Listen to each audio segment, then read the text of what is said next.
नमस्कार, आप देख रहे हैं जन टीवी में आपके साथ आकांक्षा। हमारी खबरों की शुरुआत से पहले एक नजर हेडलाइंस पर। विधानसभा के मॉनसून सत्र की तैयारियों में जुटी सरकार, उपद्रवियों से क्षति के वसूली विधेयक पर लग सकती है मुहर। 21 अगस्त से गैरसैंण में सदन की कार्रवाई होगी शुरू।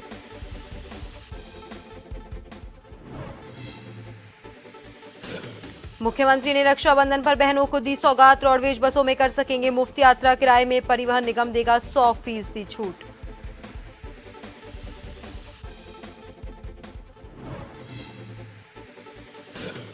प्रदेश में आज से हर घर तिरंगा अभियान शुरू। भाजपा के प्रदेश मंत्री दिनेश आर्य ने कहा, इसे बनाए जन जन का अभियान। मसूरी में 15 अगस्त तक कई आयोजन।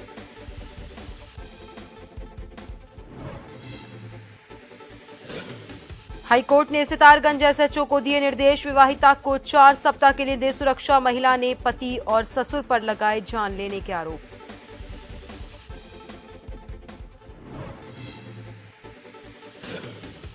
और राज्य में मानसून की रफ्तार फिर से तेज। 10 जिलों में भारी बारिश का अलर्ट। हरिद्वार में चिल्ला नदी उफान पर। चमोली में गौशाला गिरी बिजली।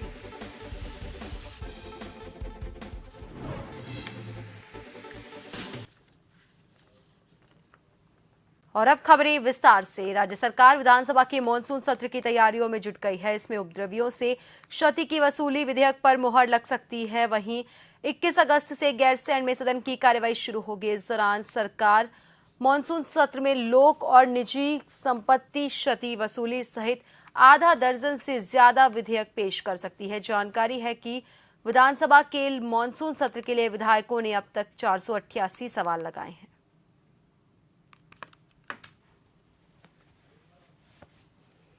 राज्य सरकार विधानसभा के मॉनसून सत्र की तैयारियों में जुट गई है। इसमें उपद्रवियों से क्षति की वसूली विधेयक पर मुहर लग सकती है। 21 अगस्त से गैरसैंण में सदन की कार्रवाई शुरू होगी। इस दौरान सरकार मॉनसून सत्र में लोक और निजी संपत्ति क्षति वसूली सहित आधा दर्जन से ज्यादा विधेयक पेश कर सकती है। जानकारी के मुताबिक विधानसभा के मॉनसून सत्र के लिए विधायकों ने अब तक 488 सवाल लगाए हैं।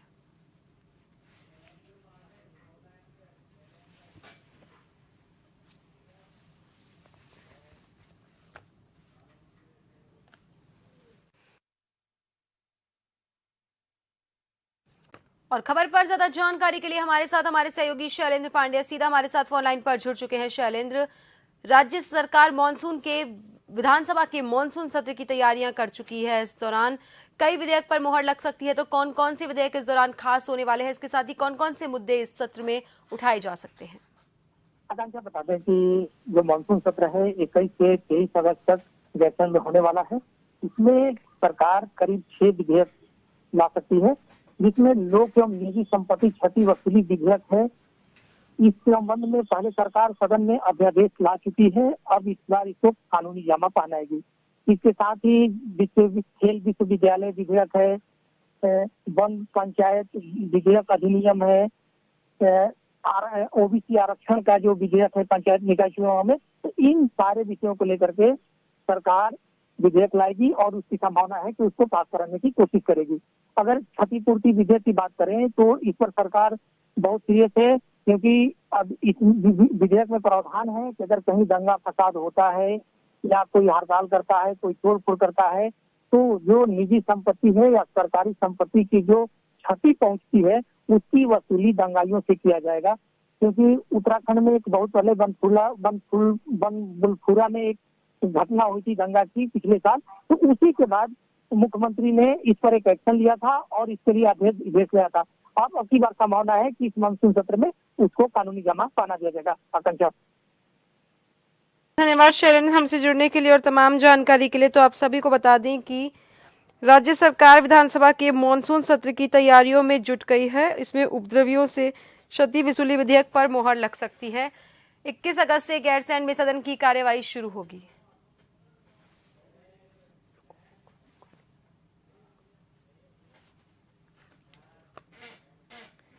हर साल की तरह इस बार भी मुख्यमंत्री पुष्कर सिंह धामी ने रक्षाबंधन पर बहनों को सौगात दी है। रक्षाबंधन के दिन महिलाएं उत्तराखंड परिवहन निगम की बसों में मुफ्त सफर कर सकेंगी। उत्तराखंड परिवहन निगम के महाप्रबंधक सीपी कपूर ने आदेश जारी किए हैं। उत्तराखंड परिवहन निगम की तरफ से जारी आदेश में साफ किया गया कि रक्षाबंधन के दिन उत्तराखंड राज्य के भीतर उत्तराखंड परिवहन निगम बसों में महिलाएं फ्री सफर कर सकती हैं, उनसे कोई किराया नहीं लिया जाएगा।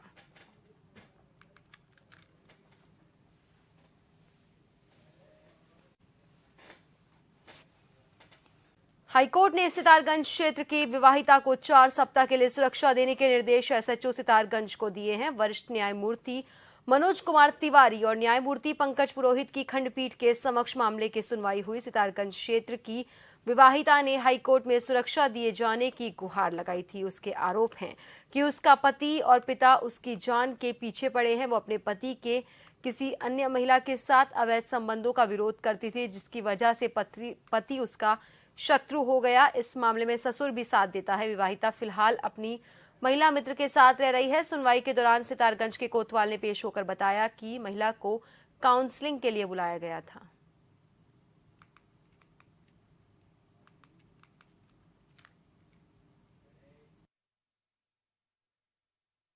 मसूरी में हर घर तिरंगा कार्यक्रम को लेकर मसूरी के एक होटल के सभागार में बैठक का आयोजन किया गया। बैठक में भाजपा जिला महामंत्री संकेत नौटियाल और मसूरी भाजपा प्रभारी रतन सिंह चौहान ने बताया कि 15 अगस्त को स्वतंत्रता दिवस के उपलक्ष्य में हर घर तिरंगा कार्यक्रम का आह्वान किया गया है। इस कार्यक्रम के माध्यम से प्रत्येक घर में तिरंगा लगाया जाना है, जिसको लेकर भाजपा के सभी कार्यकर्ता बढ़ चढ़ के प्रतिभाग करेंगे। उन्होंने बताया कि हर घर तिरंगा कार्यक्रम देश के सम्मान में और राष्ट्रीय पर्व के रूप में मनाया जाएगा। हर घर तिरंगा के कार्यक्रम में युवा मोर्चा के द्वारा 13 अगस्त को मसूरी में तिरंगा यात्रा निकाली जाएगी। 11 अगस्त से 13 अगस्त तक तिरंगा वितरण का कार्यक्रम रहेगा। 12 अगस्त से 14 अगस्त को महापुरुषों की प्रतिमाओं पर स्वच्छता कार्यक्रम किए जाएंगे।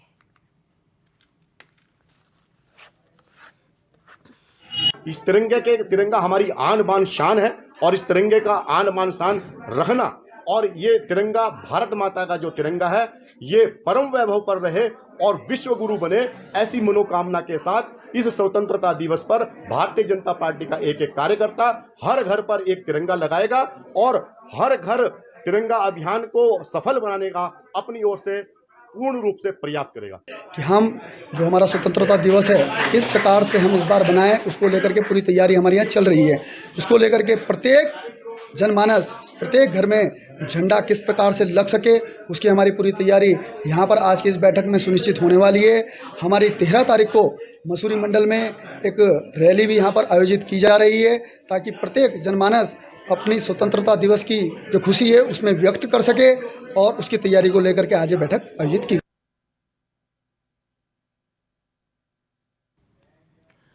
पिथौरागढ़ के गंगोली हाट में पाताल भुवनेश्वर की सुरक्षा और सुरक्षात्मक कार्य जरूरी है और इसको लेकर जिला कार्यालय सभागार में मंदिर के मुख्य पुजारी समिति के पदाधिकारी और अधिकारियों की बैठक जिलाधिकारी रीना जोशी ने ली। जोशी ने अधिकारियों को आवश्यक दिशा निर्देश दिए। बैठक में पाताल भुवनेश्वर के मुख्य पुजारी नीलम सिंह भंडारी ने जिलाधिकारी को पाताल भुवनेश्वर में सुरक्षा व्यवस्था, सुरक्षात्मक कार्य, शौचालय, विद्युत वाहन पार्किंग, साफ सफाई, गुफा में प्रवेश करने वाले श्रद्धालु की ऑक्सीजन हेतु व्यवस्था के अलावा अन्य के संबंध में विस्तृत रूप से अवगत करवाया। जिलाधिकारी ने उप जिलाधिकारी यशवीर सिंह गंगोली हाट को एसडीआरएफ और समस्त मंदिर समिति के सदस्य गाइड को साथ लेकर सुरक्षात्मक एक्टिविटीज करते हुए समस्याओं के निदान हेतु विशेष प्रशिक्षण देने के निर्देश दिए, ताकि किसी तरह की संभावित दुर्घटना को रोका जा सके। इसके साथ ही पर्यटन अधिकारी को तत्काल एसओपी बनाने के भी निर्देश दिए।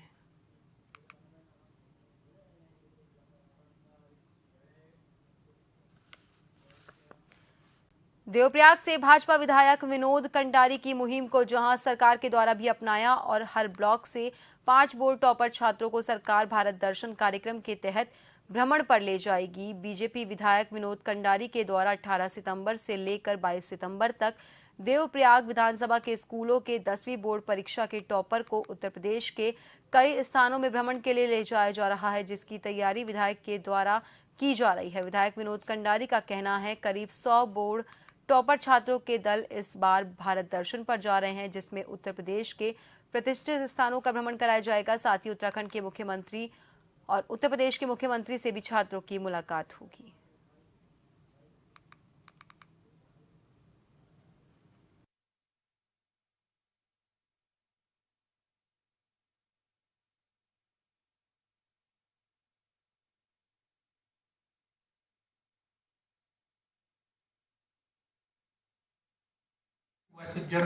लगभग 100 लोगों का दल हर साल ही होता है और इस बार हम इनको वाराणसी, कानपुर, अयोध्या, लखनऊ और अपने उत्तराखंड के माननीय मुख्यमंत्री धामी जी से मुलाकात, उत्तर प्रदेश के माननीय मुख्यमंत्री से मुलाकात, उत्तराखंड की विधानसभा दिखाना, उत्तर प्रदेश की विधानसभा दिखाना और बहुत सारी संस्थानों हमने चयन किया है। लिस्ट हम पे अभी मेरे पास पहुंची नहीं है तो हमने चयन कर दिया।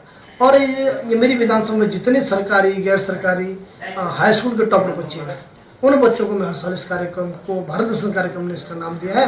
इस नियत में बच्चों को हिस्सा ले आता हूँ और मेरा इसका मेन पीछे मेरा मेन उद्देश्य ये है कि विद्यालय शिक्षा में मूल जो परिवर्तन किस तरीके से हम कर सकते हैं। हल्द्वानी में देवभूमि उद्योग व्यापार मंडल की प्रदेश कार्य समिति का आयोजन किया गया, जिसमें प्रदेश भर से व्यापारी पहुंचे। व्यापारियों के उत्पीड़न और उपभोक्ताओं का संरक्षण सहित पर्वतीय क्षेत्र में नकली सामग्री बेचने वालों पर कार्यवाही सहित कई महत्वपूर्ण मुद्दों पर चर्चा की गई। देवभूमि उद्योग व्यापार मंडल के वरिष्ठ नेता हुकुम सिंह कुंवर ने बताया कि व्यापारियों का हित और उपभोक्ताओं का संरक्षण ये देवभूमि उद्योग व्यापार मंडल का लक्ष्य है। इसके साथ ही राज्य आंदोलन के दौरान इस व्यापार मंडल का गठन किया गया था। इस समय पर्वतीय क्षेत्रों में नकली सामान बेचने वाले बड़ी तादाद में पहुंच रहे हैं, जो न सिर्फ ग्राहकों को चूना लगा रहे हैं बल्कि अपराध का भी कारण बन रहे हैं। ऐसे में देवभूमि उद्योग व्यापार मंडल बाहर से आकर यहां नकली सामान बेचने वाले व्यापारियों के खिलाफ सरकार से सत्यापन और कार्रवाई की मांग कर रहा है। हमारा मकसद रहता है कि उपभोक्ता का संरक्षण करना, क्योंकि एक दुकानदार दूसरे दुकानदार में जाकर उपभोक्ता हो जाता है। इसलिए हम नकली माल बेचने वालों का, नकली मावा, नकली तेल, नकली चीजों को बेचने का विरोध करते हैं। हम चाहते हैं कि समाज के अंदर अच्छी चीजें बिके और कारोबार अच्छा हो, ये मैं कहना चाहता हूँ। पहाड़ के अंदर रेहड़ी फेड़ी मोटरसाइकिल में नकली माल बेचने वाले, नकली चीजें बेचने वाले थे, मिक्सी नकली बेचते हैं, लाइट बॉय की जगह लाइट बॉय बेच रहे हैं, पार्ले की जगह पैरले बेच रहे हैं, नकली मावा बेच रहे हैं। हमने सरकार से निवेदन किया है कि पहाड़ में अगर कारोबार करना आता है उसका स्वागत है, लेकिन स्वच्छ कारोबार करें। रेहड़ी फेरी वालों पर अंकुश लगना चाहिए।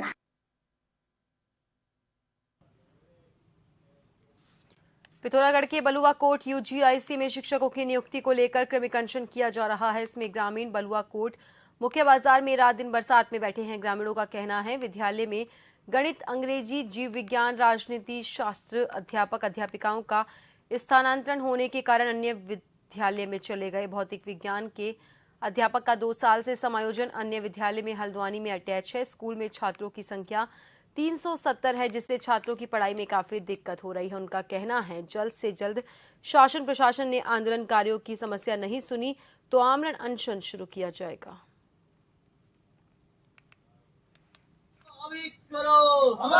और हमारी मुख्य मांग है कि राजकीय इंटर कॉलेज बलुआ कोट अटल उत्कृष्ट सीबीएसई पैटर्न से जो चल रहा है वर्तमान में, उसमें हम टीचरों की, अध्यापकों की नियुक्ति की मांग कर रहे हैं। इसमें मुख्य विषय हैं गणित, अंग्रेजी, जीव विज्ञान, राजनीति शास्त्र के अध्यापकों की तत्काल नियुक्ति की जाए, जिससे हमारे सीमांत के बलुआ कोट विधानसभा के छात्रों को शिक्षा का लाभ मिल सकेगा। ब्रेक के बाद एक बार फिर से आप सभी का स्वागत है। बढ़ते हैं अगली खबर की ओर। उत्तराखंड को पर्यटन प्रदेश के रूप में विकसित करने के दृष्टिगत सरकार निरंतर ही पर्यटन गतिविधियों को बढ़ावा दे रही है। पर्यटकों की बड़ी संख्या इसके सार्थक परिणाम के रूप में सामने आई है, लेकिन पर्वतीय क्षेत्र के पर्यटन और तीर्थाटन की दृष्टि से महत्वपूर्ण स्थलों में वाहनों को पार्क करने की समस्या भी बढ़ी है। सैलानियों की संख्या में निरंतर आ रहे उछाल को देखते हुए सरकार अब वाहन पार्किंग को लेकर तेजी से कदम उठा रही है। पार्किंग की समस्या से निजात पाने के लिए टनल पार्किंग की व्यवस्था अपनाई जा रही है।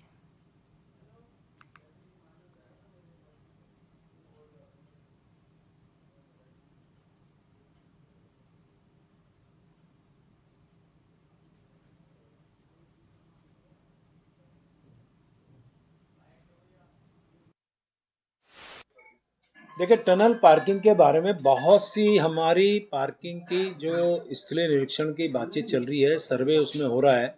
हमने जैसे भी उत्तरकाशी में आप गंगोत्री यमुनोत्री की बात करें तो वहाँ पे भी हमने उसके लिए प्रयास किया है क्योंकि आप जानते हो ओपन स्पेस में बहुत ज़्यादा हमारे पास जगह नहीं है, तो पार्किंग की समस्या हर बार आती है। तो इसी को लेके उत्तराखंड में पहली बार टनल पार्किंग के बारे में हम लोग विचार कर रहे हैं।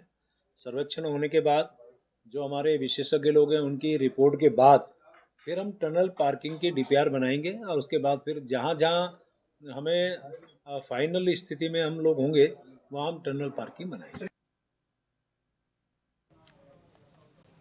थराली ग्वालदम राष्ट्रीय राजमार्ग पर लोल्टी के पास नागोली में खुली अंग्रेजी शराब की उपदुकान का स्थानीय महिलाओं ने विरोध करना शुरू कर दिया। शनिवार से शराब की दुकान का उद्घाटन होने की सूचना मिलने पर लोल्टी, तुंगेश्वर, देवराड़ा, हरचंद और आसपास के गांवों की महिलाओं ने शराब की दुकान के आगे सड़क पर ही विरोध करना शुरू कर दिया। यहां एकत्रित महिलाओं ने सरकार, प्रशासन और अंग्रेजी शराब के विरोध में नारेबाजी की। महिलाओं का कहना है कि अंग्रेजी शराब की दुकान खोले जाने से क्षेत्र का माहौल खराब होगा। यहां से लोल्टी इंटर कॉलेज और महाविद्यालय तलवाड़ी नजदीक है। ऐसे में शराब की दुकान खुलने से इसका असर स्कूली बच्चों पर भी पड़ेगा। महिलाओं ने चेतावनी दी कि यदि शराब की दुकान बंद नहीं की जाती है तो महिलाएं आंदोलन को और तेज कर देंगी। विरोध की सूचना मिलने पर थाना प्रभारी पंकज कुमार में फोर्स मौके पर पहुंचे और स्थानीय महिलाओं के साथ बातचीत की।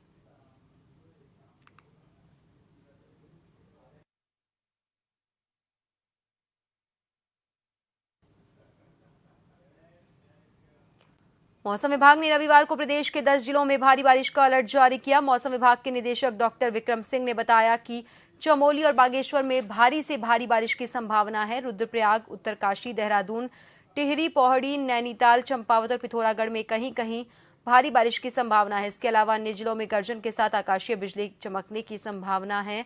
इस दौरान उन्होंने लोगों से विशेष सावधानी बरतने की अपील की है। लोग यहाँ आवागमन कर रहे हैं वो बहुत सावधानी रखें।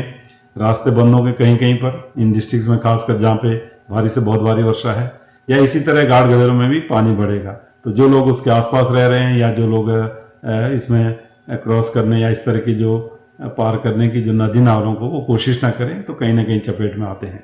इसी तरह जो लैंडस्लाइड जोन है उनके आसपास रह रहे हैं उनको भी काफ़ी सतर्क रहने की ज़रूरत है। तो कल और परसों जो एक्टिविटी वेदर की वो बढ़ेगी। तो यही मैं अभी कहना चाहूँगा। नमस्कार। हरिद्वार में भारी बारिश की वजह से चिल्ला नदी उफान पर है, जिससे कांवड़ियों के लिए चलना मुश्किल हो गया। इससे कांवड़िये इलाके में पानी के तेज बहाव के बीच चलने की कोशिश कर रहे हैं। इसके अलावा बिजली और पेयजल आपूर्ति की लाइन भी प्रभावित हुई और दूरसंचार सेवाएं बाधित हुई।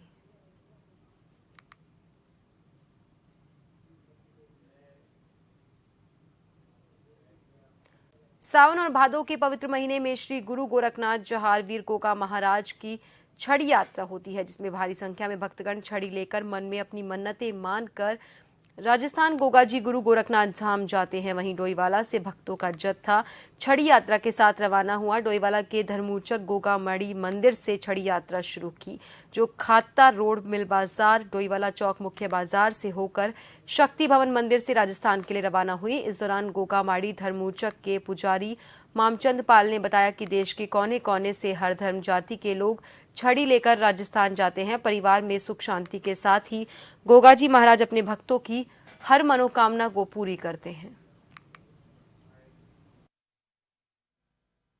खानों की पूजा हुई, भंडारा दिया, ये छठे में भंडारा दिया और गोवर्धन मंदिर में भंडारा है। तब शाम को 6 बजे प्रस्थान है राजस्थान में। आज की तारीख में दुनिया सब मान रही है और मैं तो मेरे ख्याल से 200 साल 35 साल से बाबा जी की सेवा है जो है आज से शुरू होगी। 15 तारीख और यहाँ से जाएंगे गोरख किला, गोगामाड़ी धाम, जन्म कुंडली, गजरेवा और सफेदगम और तिलकपुर वाली माता। बस बाबा जी की मेहर है कि बाबा जी का जो है ये दुनिया के श्रद्धालु पहुँचते हैं। मेरा बेटा, मेरी 2 बेटियों को बेटा हुआ है। अब मैं उसका मुंडन कराने के लिए बाबा जी का झंडा उठा के गोरखनाथ बाबा जी के लिए हम बीमार हो रहे थे, इसलिए हम बाबा जी की सेवा में आए। जब से हम ठीक होने के लिए जा रहे हैं। मुझे तो पापा के पास 4-5 महीने हो गए। देहरादून में भारतीय जनता युवा मोर्चा की राष्ट्रीय उपाध्यक्ष नेहा जोशी के द्वारा भव्य तीज महोत्सव का आयोजन किया गया।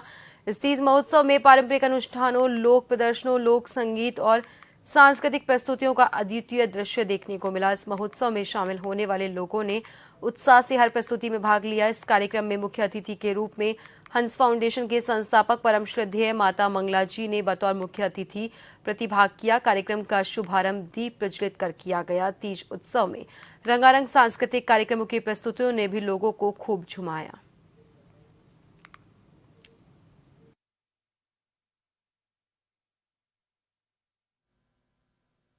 देखिए, तीज का त्योहार वैसे तो पहाड़ियों का त्योहार ऐसे होता नहीं था, लेकिन आप देखेंगे कि उत्तराखंड की महिलाओं ने तीज को अपने रंग में रंग दिया है। आपको दिखेगा कि पहाड़ी हमारी टिहरी की नथ पहन के, पिथौरागढ़ का पिछोड़ा पहन के और यहाँ हमारे जौनपुर का ढांटू पहन के आज महिलाएं यहाँ पर तीज का पर्व मनाने आई हैं। तो पर्व तो जितने हो उतना अच्छा हमारे लिए, और कहीं ना कहीं आने वाली पीढ़ी को भी जोड़ने के लिए, महिलाओं को एक साथ आने के लिए और एक संस्कृति को आगे बढ़ाने में हमारे पर्व बहुत बड़ा काम करते हैं। इन्होंने बहुत सुंदर आयोजन किया। ये महिलाओं के लिए बहुत गर्व की बात है कि समय समय पर उनके सुहाग के लिए, और वो बड़ा अपने हमेशा से अपने पतियों की सुरक्षा के लिए इस व्रत को रखती थी। तो आज हम सब सौभाग्यशाली हैं कि हमारी बेटी नेहा ने इतनी सुंदर सोच के साथ महिलाओं के लिए कार्यक्रम रखकर मैं उनको बधाई देती हूँ। ये तो बहुत अच्छी चीज़ है। इसको त्योहार के रूप में भी मनाया जाता है, अच्छे उत्पादन के लिए मनाया जाता है, पति के लिए सुहागिनें प्रार्थना करते हैं, अपने घर गृहस्थी के लिए, सुख समृद्धि के लिए मनाते हैं। और दूसरा ये मेला सारी बहनें इकट्ठे होकर के उत्सव के रूप में भी मनाया जाता है। मतलब सब कुछ में है इसमें, धार्मिक भी है और धरती के लिए भी। हमारे पहाड़ों में तो धरती के लिए अच्छे उत्पादन के लिए करते हैं, सुख समृद्धि के लिए करते हैं। और फिलहाल के लिए बुलेटिन में इतना ही। बने रहिए जन टीवी के साथ। नमस्कार।